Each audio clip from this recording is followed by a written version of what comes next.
Hello there, very good evening. Welcome to another edition of Primetime News on TV1. I'm Charlene Benedict for the Newsfirst team. And I'm Naveksha Gunasekara. Here are your headlines for tonight.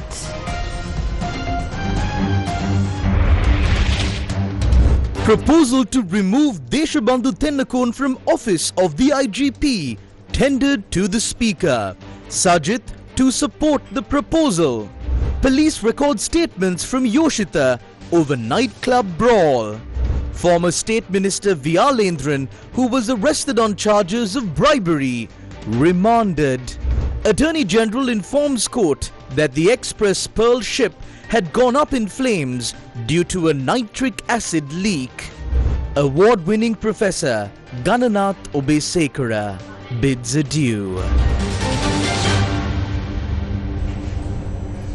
On to your top story tonight, a proposal signed by 115 parliamentarians of the ruling party seeking the removal of Deshabandhu Tennakon was handed over to the Speaker of Parliament today. The proposal was presented under the provisions of Section 5 of the Removal of Officers Procedure Act No. 5 of 2002. A group including Deputy Ministers Eranga Gunasekara and Mahinda Jayasinghe handed over the proposal signed by 115 parliamentarians for the removal of Deshabandhu Tennakon from the office of Inspector General of Police. It is a government of the people that is in power now. Today we took the first step in removing corrupt officials like Deshabandhu Tennakon who were appointed through illegal procedures. We know that after this proposal was handed over to the Speaker, he will appoint a 3-member committee. When the Speaker spoke to us, he informed us that he will act on this proposal post haste. කතානායකතුමා මැදිහත් වීමෙන් ත්‍රිපුද්ගල කමිටුවක් පත් කරයි කියලා අපි බලාපොරොත්තු වෙනවා. කතානායකතුමාත් එක්ක අපි සාකච්ඡා කරද්දී ඕගේ පැත්තෙන් ඉතාමත් ඉක්මනට මේ ක්‍රියාමාර්ග ටික තෝරනවා කියලා කිව්වා. The National People's Power had presented this proposal against Deshabandhu Tennakon under 4 primary grounds. විසමාචාර හෝ දූෂණය සම්බන්ධ වැරදි. We handed over this proposal to the Speaker due to the actions of Deshabandhu Tennakon that amount to misconduct or corruption, gross misuse of the powers of his office, gross dereliction of duty and acting grossly partisan in the exercise of his duties. During the past, he has acted in a manner that does not fit the office or the Inspector General of Police.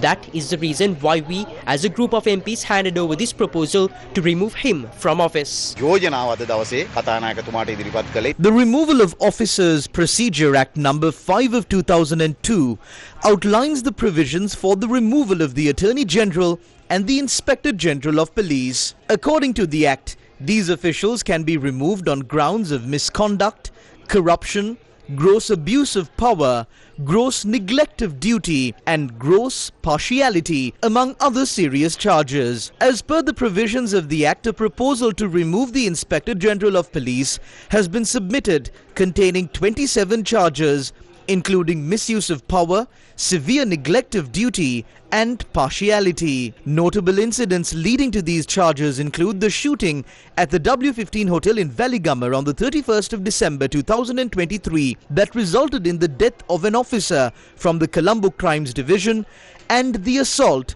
at the Aragalaya protest site on the 9th of May 2022. The proposal highlights the IGP's failure to comply with court orders and evasion of arrest warrants relating to the Valigamar shooting incident. Under the Act, if a proposal signed by more than 1/3 of the total number of members of Parliament is submitted, the Speaker is authorised to accept it. To initiate the empanelling of the investigative committee and the removal of the Inspector General of Police, a proposal must be submitted to the President.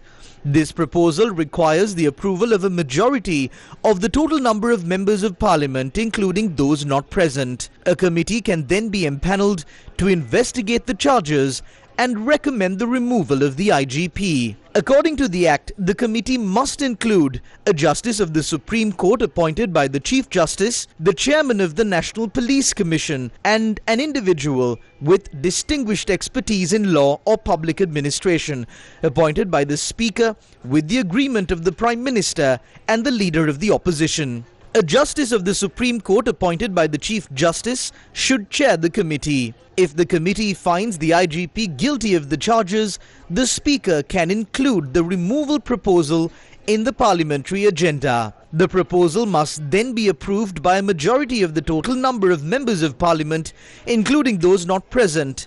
Once approved, the president is required to promptly remove the individual from office. This really does not require a two-thirds majority. This only requires the assent of a majority of parliamentarians. We have 158 parliamentarians, therefore there will be no issue in securing the votes of a majority of MPs in parliament. We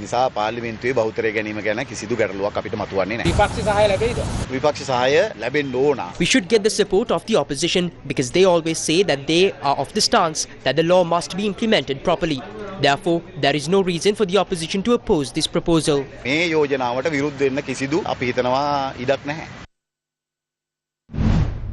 Opposition leader Sajith Premadasa has announced that the opposition will fully support any proposal brought against Deshabandhu Tennakone. පොලිස්පති Deshabandu තෙන්නකෝන්ට විරුද්ධව විශ්වාසභංග යෝජනාවක් රජය අද ඉදිරිපත්. We have been informed that the government has presented a no-confidence motion against Inspector General of Police Deshabandhu Tennakone today. We fully support this motion and will vote in favour of it. This is because we previously presented a no-confidence motion against Tennakone during the tenure of the previous government. We opposed his appointment as IGP in the Constitutional Council.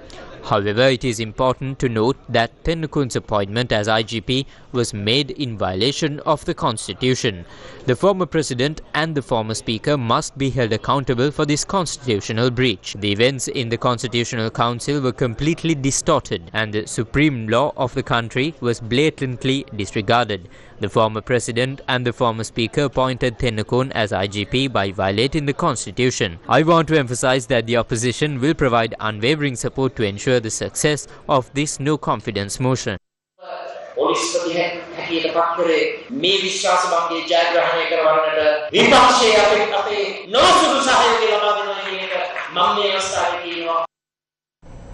Former State Minister S. Vyalendran has been taken into custody by the Commission to investigate allegations of bribery or corruption. He has been remanded until the 1st of April on charges related to bribery and corruption. Vyalendran was presented before the Colombo Chief Magistrates Court, where the decision to remand him was made. Yoshitha Rajapaksa, the son of former President Mahinda Rajapaksa, recorded a statement at the Kompanavedya police station today regarding a recent altercation at a nightclub. Newsfirst correspondent reported that Yoshitha Rajapaksa recorded the statement at the Kompanavedya police station for nearly 2 hours this morning. Yoshitha Rajapaksa, his wife and others in their group arrived at the nightclub in Park Street Union Place on Saturday. As part of the nightclub's standard entry procedures, security staff asked the group to wear identification wristbands. The tense situation arose when the group refused to comply, resulting in a bouncer being injured. Police have reported facts regarding the incident to the Fort Magistrates Court.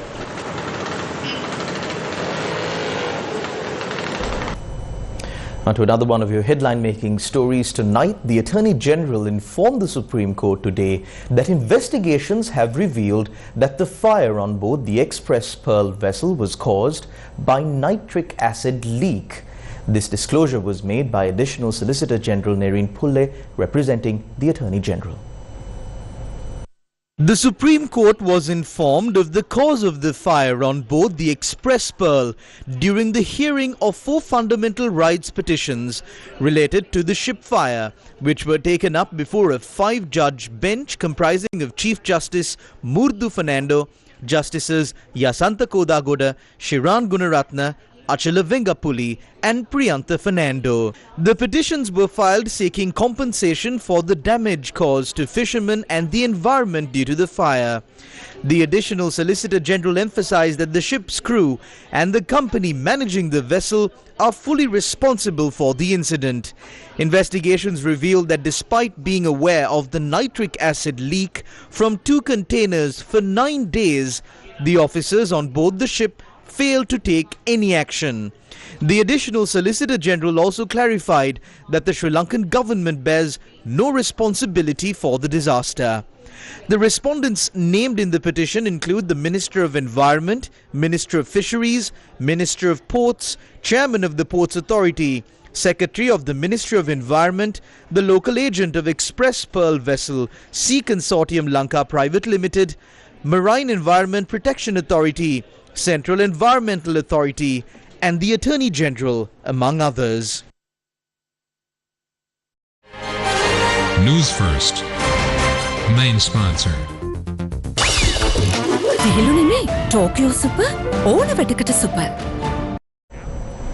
This is another harrowing story from the Batalanda torture chamber, demanding justice and refusing to be buried by the sands of time.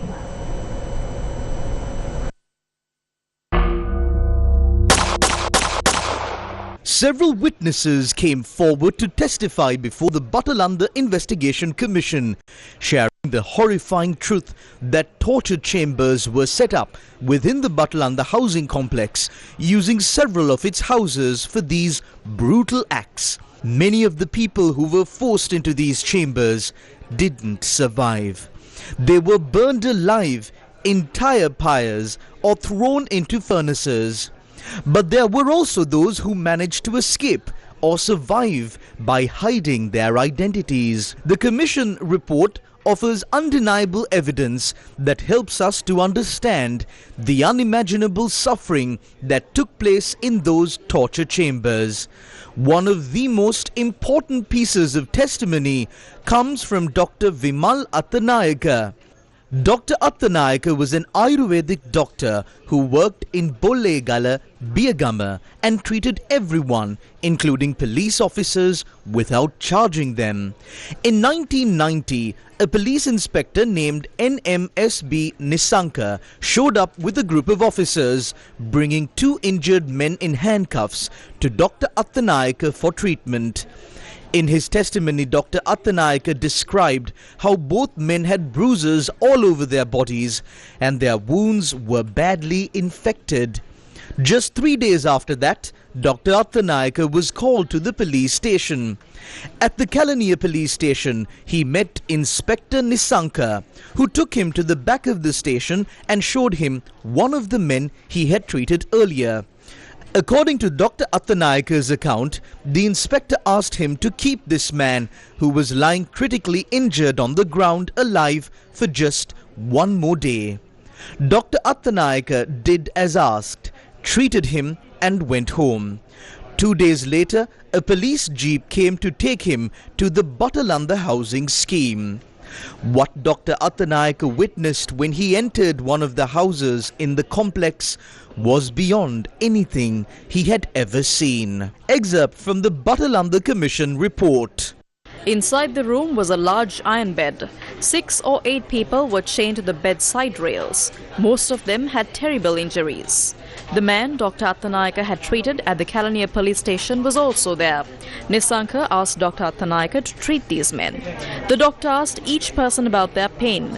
One man said his mouth had been burned. Another complained of severe back pain. Dr. Attanayaka could see that every one of them was suffering terribly. End of excerpt. Dr. Attanayaka went on to say there was a powerful, unbearable stench coming from the room, from the wounds of the men. He also saw that their wounds were crawling with maggots. After treating the men, Dr. Attanayaka was taken by Inspector Nisanka to the inspector's home within the same housing complex where he was served tea. When the commission later asked Inspector Nisanka about this, he denied asking the doctor to treat the men. Because his story didn't add up, the commission planned to have him testify under oath. But just before Inspector Nisanka was supposed to testify, the commission was informed that he had tragically taken his own life. There was also a man named Vincent Fernando who had given a confidential statement to the commission. He too died under mysterious circumstances. These silenced voices, whether through fear or death, are attempts to bury the truth of a torture chamber that claimed over 3,000 young lives. Yet the living testimonies remain, voices that cannot be silenced. When will justice be done for these unimaginable crimes?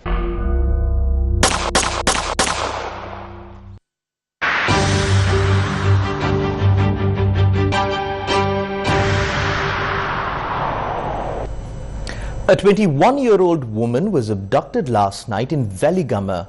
Police spokesperson SSP Buddhika Manatunga said 2 men armed with swords abducted the woman. The 21-year-old woman was abducted last night in Veligama as she was returning home from a job at a garment factory. She was on her way from work in her transport and I went to pick her up.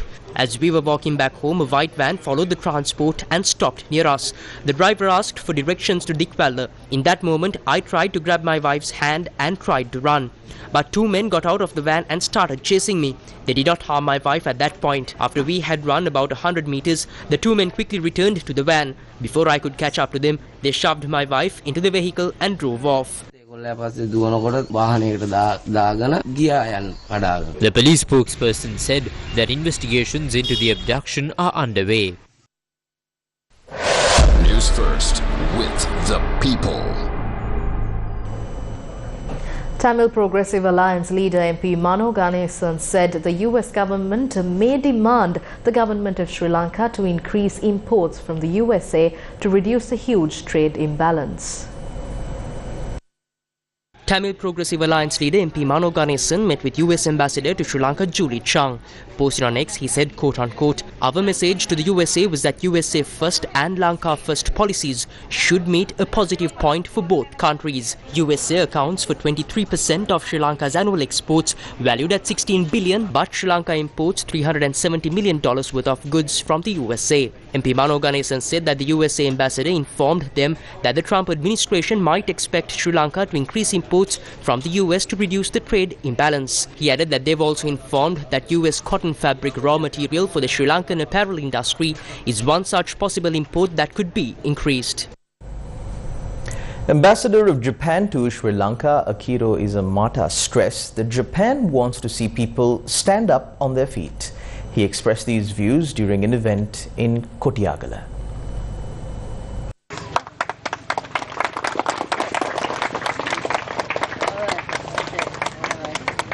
The government of Japan officially handed over the public road for people in Kotiagala today, which is established under its grant assistance for grassroots human security project. The handover ceremony was attended by Akio Isomata, the ambassador of Japan to Sri Lanka. Japan has been helping Sri Lanka in many different ways. Roads, bridges, ports, airports, hospitals, healthcare, agriculture, transportation, enhancement of livelihood in many different ways. But we cannot continue to do this because we have to stand up. What Japan wants to see Sri Lanka and Sri Lankan people will be doing in the future is you are standing on your feet. You do not have to count on assistance from outside. That is what we want to see. We will continue our assistance as much as possible. But this country's ownership is in your hands. You have to stand up in the future. The handover ceremony was attended by several key figures and area residents. 3, 2, 1, 2. The Human Rights Commission of Sri Lanka hosted the National Consultation on Advancing Child Rights in Colombo today. The National Consultation on Advancing Child Rights, evaluating progress on the committee's recommendations for Sri Lanka, organised by the Human Rights Commission of Sri Lanka, was held in Colombo today. This consultation aims to assess Sri Lanka's progress in implementing the recommendations outlined in the Committee on the Rights of the Child's concluding observations on the country's combined 5th and 6th periodic reports. The consultation focused on policy development, strategic planning and legal frameworks, health, education, culture and social protection, prevention, response and rehabilitation for violence and abuse. The discussions brought together key stakeholders to identify gaps, challenges and opportunities for further action.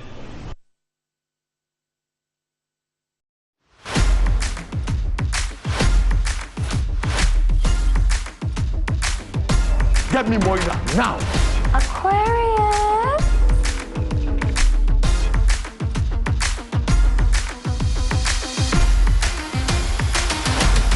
What a baby. Prefect. Saturday and Sunday at 6:30 p.m. on TV1.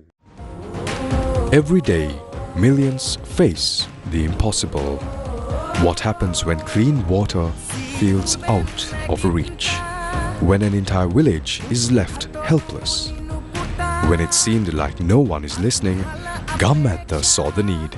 Gammatha took action and a community fought back.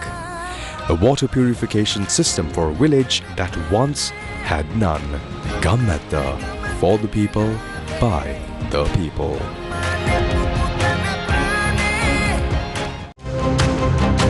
Dhatusena රජතුමා විසින් නිර්මාණය කළ රැස්වෙහිරත් දුටුගැමුණු රජතුමා විසින් ඉදිකරන ලද විජිතපුර විහාරයත් ගල්නෑව ප්‍රදේශය ආශ්‍රිතව පිහිටා ඇති අනුරාධපුර යුගයට අයත් සුවිශේෂී ඓතිහාසික වැදගත්කමක් සහිත ස්ථාන දෙකක් ලෙස හැඳින්විය හැකියි.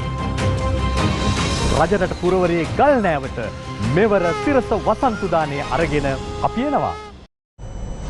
Welcome back to the news. Professor Gananatha Obesekara, a renowned anthropologist who conducted influential studies on Sri Lanka's ethnic crisis, Buddhism, culture and other subjects, has passed away. Obesekara, an emeritus professor of anthropology at Princeton University in the United States, was 96 years old at the time of his demise. Born on the 2nd of February 1930, Gananatha Obesekara completed his Bachelor of Arts degree in English from the University of Peradeniya in 1955 at the age of 25. 3 years later, he obtained his postgraduate degree from the University of Washington and his PhD in anthropology in 1964. He was a professor and the head of the Department of Sociology at the University of Sri Lanka from 1968 to 1972. And from 1972, he worked as a lecturer in anthropology at the University of California for 8 years. Gananatha Obesekara served as the chairman of the Department of Anthropology at the Princeton University from 1983 to 1988 and then imparted his knowledge to students at Princeton University until the year 2000. He has compiled many works including Dutugamunuge Herdasakshya, Protestanta Buddhadahama Saha Pat Adahilla, Sanskrutiye Karyaya and Manovishleeshanaye Saha Manava Vidyave Sanketatmaka Parivartanaya. Land tenure in village Ceylon is one of Obesekara's most celebrated works. The professor also donated his library, which contained many of the books he wrote, to the University of Peradeniya some time ago.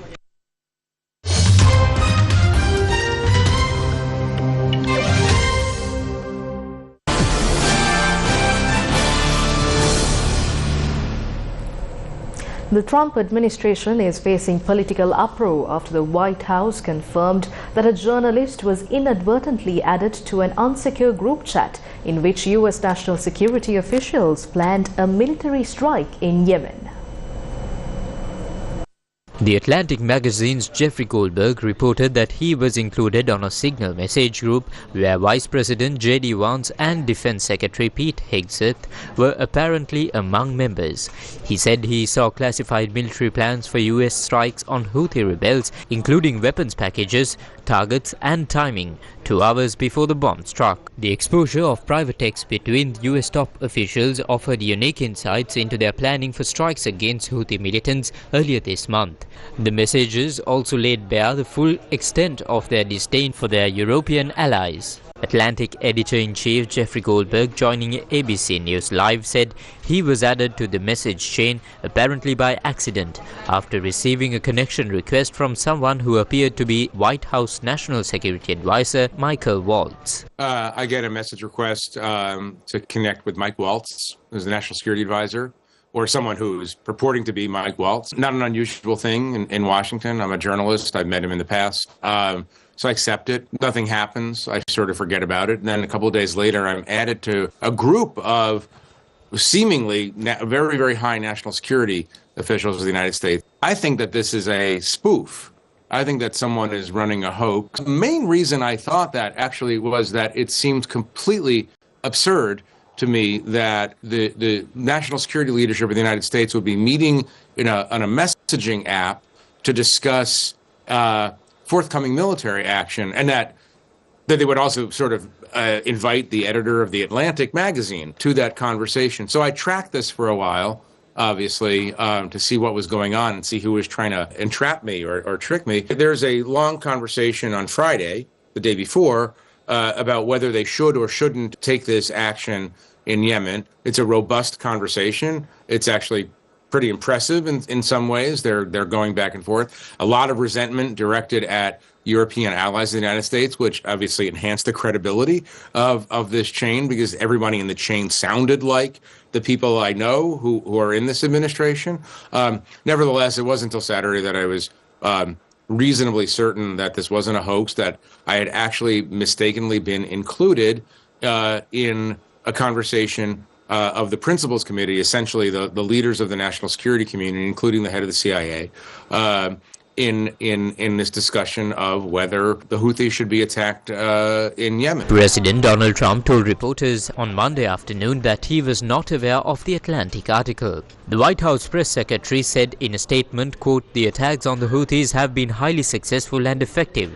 President Trump continues to have the utmost confidence in his national security team, including National Security Advisor Mike Waltz," end quote. The defense secretary also defended the military operation discussed in the chat, citing its success. You're talking about a deceitful and highly discredited so-called journalist who's made a profession of peddling hoaxes time and time again. I would love to comment on the Houthi campaign because of the skill and courage of our troops. I've monitored it very closely from the beginning. And you see, we've been managing 4 years of deferred maintenance under the Trump administration. Our troops, our sailors were getting shot at. I've heard I was characterized. Nobody was texting war plans, and that's all I have to say about that. Right, Thank you. That's it.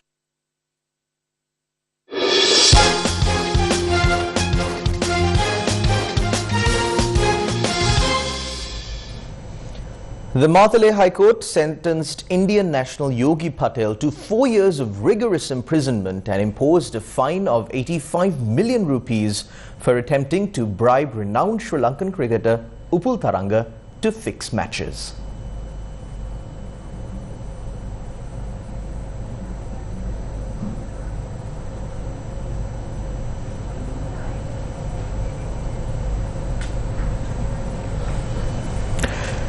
The Matale High Court that sentenced Indian national Yogi Patel to 4 years of rigorous imprisonment also ordered Patel to pay 2 million rupees in compensation to Upul Tharanga. It was revealed in court that Patel fled to the United States via sea routes in January this year, evading legal proceedings. High Court Judge Ravindra Premaratna delivered the judgment in Patel's absence. The charges against Patel stem from an incident during the 2024 Legends Trophy cricket tournament held at the Pallekele International Cricket Stadium. Patel, the owner of the Kandy Samp Army team, allegedly approached Tharanga with a proposal to fix matches for financial gain. Tharanga reported the incident to the anti-corruption unit, leading to Patel's arrest. Patel was initially released on bail, but he later absconded court. The Attorney General subsequently filed the case under the Prevention of Offences Relating to Sports Act. This case marks the first instance in Sri Lanka where charges of match fixing have been prosecuted and resulted in a conviction. It is also reported that this was the first case filed in South Asia under the Prevention of Offences Relating to Sports Act. The investigation was conducted by the Special Police Investigations Unit established under the Prevention of Offences Relating to Sports Act number 24 of 2019. The Dehiwala and Rithiagama zoos have recently welcomed new animal residents. This is tonight's Happy Headlines. Thank you very much for watching. Good night.